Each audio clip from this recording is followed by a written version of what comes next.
च 102 लंदन।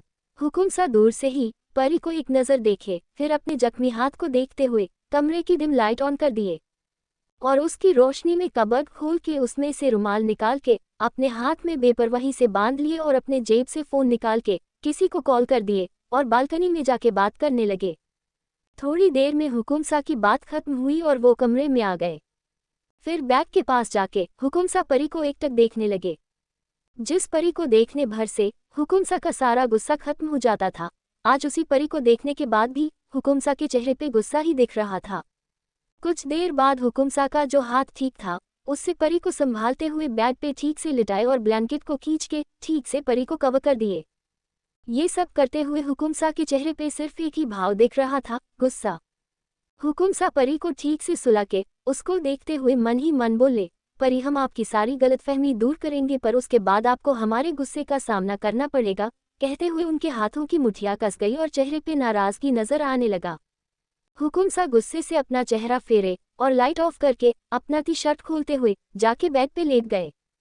हुकुमसा को नींद तो नहीं आ रहा था, पर फिर भी अपनी आंखें मूंदे लेटे रहे। कुछ देर बाद हुकुमसा को जब कुछ महसूस हुआ तो झटके से अपने आंखों को खोल के जल्दी से साइड लैंप ऑन करते हुए अपने नजरों को झुका के देखे। हुकुमसा देखे कि परी नींद में उनके गले में अपने एक हाथ को डाले उनके सीने पे सर रखे आराम से सो रही है। परी को अपने इतने पास पाके हुकुमसा की बेचैनी बढ़ने लगी।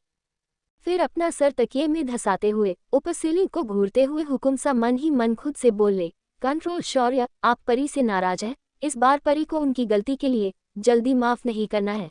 कहते हुए अपने एक हाथ से जिसमें चोट नहीं लगा है परी के बाह को बेरहमी से पकड़ते हुए खुद से दूर झटक दिए और वापस से अपनी आंखों को बंद करके सो गए। यहाँ परी इतने गहरे नींद में थी कि उसको कुछ फर्क ही नहीं पड़ा और थोड़ी देर बाद वापस से हुकुमसा को पकड़ के सो गई। इस बार हुकुमसा चिढ़ते हुए उठे और परी को पकड़ के ब्लैंकेट में अच्छे से घुसा दिए, यहाँ तक कि उसका सर भी अंदर डाल के गुस्से में घूरते हुए बोले, परी शांति से सो जाइए, हमें और गुस्सा मत दिलाइए। कहते हुए गुस्से में वापस से अपने जगह पे सो गए। यहाँ हुकुमसा की पिकाचू कुंभकर्ण को कंपटीशन देने में इस कदर बिजी है कि उसको पता भी नहीं है कि वो अपने हुकुमसा से डांट खा चुकी है। खैर, हुकुमसा अब आराम से सो रहे थे, ऐसा उनको लग रहा था। ग्रिन ग्रिन पर बेचारे हुकुमसा को परी के होते शांति मिल जाए तो थू है ऐसी शांति को, tears of Joy, tears of Joy, tears of Joy. थोड़ी देर बाद हुकुमसा की पिकाचू मुंह बनाते हुए पैर मार के ब्लैंकेट को खुद के ऊपर से हटाए और आंखों को बंद किए, हाथों से बेड पे टटोलते हुए वापस से हुकुमसा को खोजो मिशन शुरू कर दी। Open mouth smile, open mouth smile. और यहाँ हुकुमसा आराम से अपने आंखों को बंद किए सो रहे थे कि तभी किसी का हाथ उनके हाथ से टकराया, जिससे हुकुमसा हड़बड़ाते हुए अपने आंखों को खोले। दूसरी तरफ जैसे ही हुकुमसा का हाथ टच हुआ, परी नींद में भी समझ गई कि ये उसके हुकुमसा का हाथ है और मुस्कुराते हुए बेड पे रोल हुई और हुकुमसा के पास पहुंच गई। हुकुमसा बेचारे अपने आंखों को फाड़े परी के सारे हरकतों को हैरानी से देखते रह गए। पर जैसे ही हुकुमसा परी को रोल होते हुए खुद की तरफ आते देखे तो जल्दी से बोले, नहीं परी, दूर दूर। अब भाई ये दूर दूर बेचारी भोली परी के डिक्शनरी में था ही नहीं। परी बिना रुके नींद में रोल होके सीधे हुकुमसा के पास पहुंची और उनके गले में बाह डाले सीने पे सर रखे सो गई, पर इस बार एक पैर भी हुकुमसा के ऊपर रख लेती है। हुकुमसा परी के इस हरकत से बुरी तरह चिढ़ गए और गुस्से में परी को घूरने लगे, पर इससे परी को कहाँ कुछ फर्क पड़ने वाला था। वो तो मजे में अपने हुकुमसा से चिपक के सो रही थी। Open mouth smile. परी अपने हुकुमसा के गुस्से से बेखबर आराम से उनको पकड़े सो रही थी। अगर परी जगी हुई होती और हुकुमसा के चेहरे का एक्सप्रेशन देख लेती तो ऐसा डरती कि सीधे बालकनी से नीचे कूद जाती, पर बेचारी नींद में थी, इसलिए भूखे शेर को टैडी समझ के अपने बाहों में लिए सो रही थी। Open mouth smile, open mouth smile. हुकुमसा परी को इतने आराम से सोते देखे तो गुस्से में परी के हाथ को पकड़े और वापस से खुद से दूर करने लगे। हुकुमसा बहुत ज्यादा गुस्सा हो गए थे, इसलिए अनजाने में ही परी के हाथ को बहुत जोर से पकड़ लिए, जिससे परी को दर्द होने लगा और नींद में ही परी मुंह बनाते हुए बोली, अम्मा हुकुमसा नहीं न। कहते हुए उनके सीने से अपना गाल सहलाने लगी। परी की आवाज़ सुनते ही और उसके ऐसा करते ही हुकुमसा के हाथ रुक गए। परी की नींद भरी आवाज़ सुनके हुकुमसा का दिल जोरों से धड़कने लगा और हुकुमसा एकटक नजरों से परी के चेहरे को देखने लगे। परी अब भी उनके सीने पे सर रखे सो रही थी। फिर हुकुम सा परी के हाथ को छोड़ते हुए देखे, उनके उंगलियों का छाप परी की कलाई पे दिखने लगा था। ये देख के हुकुम सा मन ही मन खुद पे गुस्सा होते हुए बोले, इससे तो अच्छा रहता कि हम आज रात दूसरे कमरे में सो जाते, कम से कम परी को हद तो नहीं करते। फिर परी को देखते हुए हुकुम सा धीरे से बोले, सॉरी बच्चा, कहते हुए परी की कलाई को अपने होंठों से छू लिए। हुकुम सा के चूमते ही परी नींद में ही मुस्कुराने लगी। हुकुम सा परी को मुस्कुराते देखे तो खुद भी मुस्कुरा उठे। फिर परी के चेहरे को देखते हुए हुकुम सा दुखी होते हुए बोले, परी क्यों किया आपने ऐसा? कहते हुए परी को कुछ पल देखे और बेड पे ठीक से लेटते हुए साइड लैंप ऑफ कर दिए और परी को संभालते हुए अपने ऊपर सुला लिए।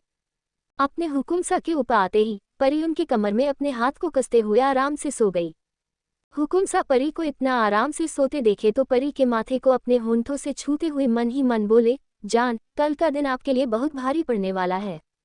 कल आपको काफ़ी कुछ ऐसा पता चलेगा जो आप कभी सपने में भी नहीं सोच सकती और उसके बाद आप तैयार रहिएगा सजा भुगतने के लिए। कहते हुए परी की कमर पे हाथों की पकड़ कसते हुए अपने आंखों को मूंदे सो जाते हैं। मॉर्निंग 7 बजे परी की नींद धीरे धीरे खुलने लगी थी। अंगड़ाई लेते हुए परी धीरे धीरे अपने आंखों को खोल के अपने आसपास देखती है, पर जैसे ही खुद को हुकुम सा के ऊपर देखी तो बुरी तरह चौंक गई और अपने आंखों को बड़ा बड़ा करके हुकुम सा को सोते हुए देखने लगी। फिर जब एहसास हुआ कि वो ऊपर भी कुछ नहीं पहनी है तो चौंकते हुए अपने दिमाग पे जोर डालते हुए सब याद करने लगी कि रात में क्या क्या हुआ था। वो सब याद आते ही परी अपने सर पे चपत लगाते हुए धीरे से बोली, हम भी ना हुकुम सा के पास आते ही बिल्कुल बावरी हो जाते हैं और कुछ भी बोल देते हैं। फिर हुकुम सा के सीने पे अपने हाथों को रख के उस पे अपना चिन टिकाते हुए धीरे से बुदबुदाई, हुकुम सा को डिवोर्स देने के बाद हम इनके पास कैसे आ गए, ये तो गलत है ना। फिर कुछ याद आते ही झटके से अपना सर उठा के हुकुम सा के चेहरे के पास अपना चेहरा करते हुए उनको प्यार भरी नजरों से देखने लगी। हुकुम सा को गहरी नींद में सोते देख के परी के चेहरे पे दर्द भरी मुस्कान आ गई। फिर हुकुम सा के सीने पे सर रख के लेटते हुए परी धीरे से बोली, आज हम आपसे और सबसे दूर चले जाएंगे हुकुम सा। आज शाम की फ्लाइट से हम लंदन जा रहे हैं, उसके बाद फिर पता नहीं कभी हमारी मुलाकात होगी भी या नहीं। वैसे अगर हम लोग कभी ना मिले तो ही ठीक होगा हम दोनों के लिए। हमारे जाने के बाद तो आप प्रिया के साथ अपने ज़िंदगी में आगे बढ़ चुके होंगे ना और हम आपको किसी और के साथ नहीं देख पाएंगे, इसलिए हम हमेशा के लिए यहाँ से दूर जा रहे हैं। आज आखिरी बार हम ऐसे आपके पास इतने हक से सो पा रहे हैं। अब तो हमें अकेले जीने की आदत डालनी पड़ेगी ना। कहते हुए परी के आंखों से आंसू लुढ़क के हुकुम सा के सीने पे गिरने लगता है। परी अपने आंसुओं को पोंछते हुए हुकुम सा को देखते हुए धीरे से बोली, पर आपकी खुशी के लिए हम खुद को संभाल लेंगे हुकुम सा। कहते हुए जल्दी से हुकुम सा के ऊपर से उठी और बेड से नीचे उतर के रोते हुए बाथरूम की तरफ डोर लगा दी और अंदर जाके जोर से दरवाजा बंद कर दी। परी के जाते ही हुकुम सा एक झटके में अपने गुस्से से लाल आंखों को खोल लेते हैं। जब 103 परी पेड़ पे परी के जाते ही हुकुम सा अपने आंखों को खोल लेते हैं। उनके चेहरे को देख के ही पता चल रहा था कि परी की कही एक एक बात हुकुम सा सुन चुके हैं। हुकुम सा झटके से बेड पे उठ के ग्राउंड से टिक के बैठ गए और गुस्से में बाथरूम के बंद दरवाजे को घूरने लगे। हुकुम सा अपने चेहरे पे व्यंग भरी मुस्कान लिए धीमे आवाज में बोले, आपने तो हमसे दूर जाने की पूरी तैयारी कर रखी है मिसेस परी प्रताप सिंह, पर हम भी आपके पति हैं। हम भी देखते हैं आप कैसे जाती हैं। कहते हुए अपना फ़ोन उठाए और किसी को मैसेज कर दिए। फिर बेड से उठते हुए रोज की तरह अपने और परी के लिए कपड़े निकालने लगे। जब तक परी भी नहा के अपना बाथरोब ठीक करते हुए बाहर निकली। परी जब बाहर आई तो हुकुम सा उसको बिल्कुल भी नहीं देखे और गुस्से में अपना कपड़ा उठा के कमरे से निकल गए। परी मुंह बनाते हुए सब देखती रही, फिर उनके जाने के बाद चिढ़ते हुए बोली, अब तो इनको उस प्रिया की ऐसी लत लग गई है कि हमारे साथ इस कमरे में रहना भी इनको गवारा नहीं है। कहते हुए बेड से अपना कपड़ा उठाए और चेंजिंग रूम में घुस गई।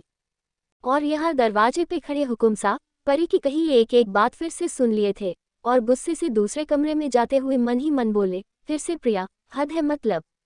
हमारे नाक में दम खुद कर रही है और नाम प्रिया का लगा रही है।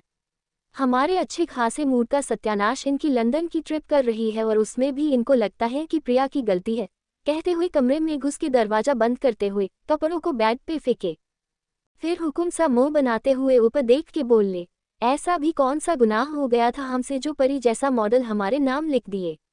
अगर लिखे तो प्यार क्यों करवाए, अगर प्यार हुआ भी तो ये प्रिया को क्यों लाए। अच्छी भली जिंदगी चल रही थी हमारी, पर नहीं, वही तो आपसे देखा नहीं गया। फिर धम्मस से बैग पे बैठते हुए चिंता भरी आवाज में हुकुम सा बोले, जब दिल्ली जाएंगे तो माँ से जरूर पूछेंगे कि आखिर ऐसा भी क्या खा ली थी परी के टाइम पे कि ऐसा खतरनाक मॉडल तैयार हो गया, ताकि परी की डिलीवरी के टाइम हम उस चीज को परी से कोसों दूर रखें। अब हमसे एक और ऐसा मॉडल झेला नहीं जाएगा, कहते हुए अपना सर पकड़े और हिलते डुलते बाथरूम में घुस गए। थोड़ी देर बाद रेडी होके आईने में खुद को देखते हुए हुकुम सा बोले, परी, बहुत हो गई आपकी मनमानी। अब हम भी देखते हैं कि आप इस महल से बाहर कैसे निकलती हैं, कहते हुए चेहरे पे डेविल स्माइल आ गई। हुकुम सा का कमरा। परी अब तैयार हो चुकी थी। अपना सारा जरूरी डॉक्यूमेंट और पासपोर्ट अपने पर्स में रख के उसको कबर्ड में रख दी। फिर कमरे से निकल के नीचे डाइनिंग टेबल पे पहुंची। वहां अभी तक कोई आए नहीं थे। ये देख के परी मुंह बनाते हुए खुद से बोली, अभी तो आधा घंटा है सबके आने में, जब तक हम गार्डन में चले जाते हैं, कहते हुए गार्डन की ओर बढ़ गई। गार्डन में परी घूमते हुए खुशी से चहकते हुए सारे खिले हुए फूलों को देख रही थी। तभी उसकी नज़र खुद को घूरते गार्ड्स पे गई। सारे गार्ड्स परी को ही छुप छुप के देख रहे थे।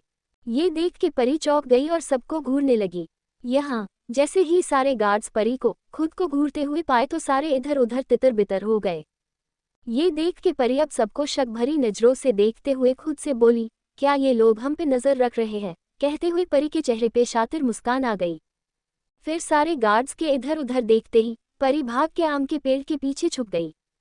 थोड़ी देर बाद जब सारे गार्ड्स वापस से पलट के देखे तो परी को वहां ना पाके सबके चेहरे की हवाया उड़ गई। सारे एक दूसरे से ब्लूटूथ में बात करते हुए बोले, हुकुमरानी सा कहाँ गई, किसी ने देखा क्या? दूसरा गार्ड हड़बड़ाते हुए बोला, नहीं, हम तो नहीं देखे, अभी तो यही थी, पता नहीं कहाँ चली गई, कहते हुए भाग के गार्डन में हर जगह ढूंढने लगा। बाकी सारे भी गार्डन में परी को ढूंढने लगे थे, पर परी का कोई अता पता ही नहीं था। कुछ देर बाद परी को ढूंढ ढूंढ के सबकी हालत खराब हो गई थी और यहाँ हुकुम सा की भोली परी आराम से आम के पेड़ पे बैठी सबको ऊपर से देख के मुंह दबाए हंस रही थी। परी सबको देखते हुए धीरे से बोली, हमारी जासूसी करने चले थे ना, अब सब ढूंढते रह जाओगे, कहते हुए धीरे धीरे गाना गाने लगी। किसी के हाथ ना आएगी ये परी, कह के पूरे स्टाइल के साथ अपने बालों में हाथ घुमाने लगी। यहाँ परी सबको परेशान करके खुद मजे में थी और दूसरी तरफ सभी गार्ड्स पागलों की तरह परी को ढूंढते ढूंढते परेशान हो गए थे। तभी एक गार्ड उसी पेड़ के पास आके हाफते हुए दूसरे से बोला, अगर हुकुमसा को पता चल गया कि हुकुमरानी सा हम लोग के आंखों के सामने से ही कहीं गायब हो गई तो हम लोग को आज हुकुमसा के गुस्से से कोई नहीं बचा सकता, कहते हुए डरे सहमे आंखों से सबको देखने लगा। पेड़ पे परी जब सबकी बात सुनी तो उसके होश ही उड़ गए। फिर नाक भौं सिकोड़ते हुए परी बोली, गंदे हुकुमसा, हमारी जासूसी करवा रहे हैं, अब तो हम आपको छोड़ेंगे नहीं, अब देखिए हम कैसे आपका जीना हराम करते हैं, कहते हुए ऊपर बैठी सबके जाने का इंतजार करने लगी। जैसे ही सारे गार्ड्स फिर से तितर बितर हुए परी को ढूंढने के लिए, परी जल्दी से पेड़ से नीचे उतरी, पर अफसोस जल्दी के चक्कर में सीधा नीचे गिर पड़ी, जिस वजह से उसकी हल्की चीख निकल गई। पर जैसे ही गार्ड्स का याद आया, जल्दी से उठी और पेड़ से टिक के बैठ गई और अपने हाथ को देखने लगी। वहां चोट लगने की वजह से छिल गया था और खून भी आने लगा था। वो देख के परी अपने हाथ पे फूंक मारते हुए धीरे से बोली, कितने जोर की लग गई हमें, इसलिए हम ये लहंगा नहीं पहनना चाहते, सब हुकुमसा की वजह से हुआ, वही हमारे लिए जानबूझ के लहंगा निकाले थे ताकि हम गिर जाए, कहते हुए गुस्से में अजीब अजीब सा मुंह बनाने लगी। फिर परी अपना लहंगा संभालते हुए उठी और सभी गार्ड्स से छुपते हुए महल में घुस गई। दूसरी तरफ हुकुमसा और राम स्टडी रूम में अपना काम कर रहे थे, तभी उन तक खबर पहुंचा कि परी महल से भाग गई है। हुकुमसा जब ये सुने तो उनका सारा गुस्सा उस गार्ड के ऊपर ही फट पड़ा और गुस्से में उस गार्ड का गला पकड़ के दबाने लगे। वो गार्ड छटपटाते हुए खुद को बचाने की कोशिश करने लगा। राम जब ये देखे तो जल्दी से हुकुमसा को पीछे खींचते हुए तेज आवाज में बोले, हुकुमसा, हुकुमरानी सा ज्यादा दूर नहीं गई होंगी, चलिए उनको ढूंढते हैं, कहते हुए हुकुमसा का चेहरा देखने लगे। हुकुमसा जब राम की बात सुने तो उनको परी का कहा बात याद आ गया। फिर हुकुमसा अपने दांत पिसते हुए राम से बोले, जल्दी से सारे आदमियों को हर जगह फैला दो, खास करके एयरपोर्ट के आसपास सबको नजर रखने को बोलो, उन लोग से बोलो कि अगर परी कहीं भी दिखती है तो तुरंत हमें बताए, कहते हुए स्टडी रूम से तेजी से निकले और उनके पीछे ही राम भी निकले। हुकुमसा जिस गार्ड का गला पकड़े थे वो वही अपना गला पकड़े दीवार से टिक के खड़ा सब कुछ अपने डरे सहमे आंखों से देख रहा था। फिर ऊपर देखते हुए डर से भरी आवाज में बोला, भगवान, हुकुम रानी सा जल्दी मिल जाए, वरना हुकुम सा आज ना जाने कितनी लाशें बिछा देंगे। कहते हुए वो भी कमरे से निकल गया। अब पूरे महल में अफरा तफरी मच चुका था। सभी लोग परी को ढूंढ रहे थे। घर वालों को भी खबर मिल चुका था कि परी महल से भाग गई है। उन लोग भी टेंशन में आ गए और परी को ढूंढने के लिए अपने खास आदमियों को लगा दिए। यहाँ महल में सबको इतना परेशान करके हुकुम सा की भोली परी और उसकी फेवरेट किचन के दरवाजे से सर निकाले छुप छुप के बाहर सबको इधर से उधर भागते हुए देख रही थी।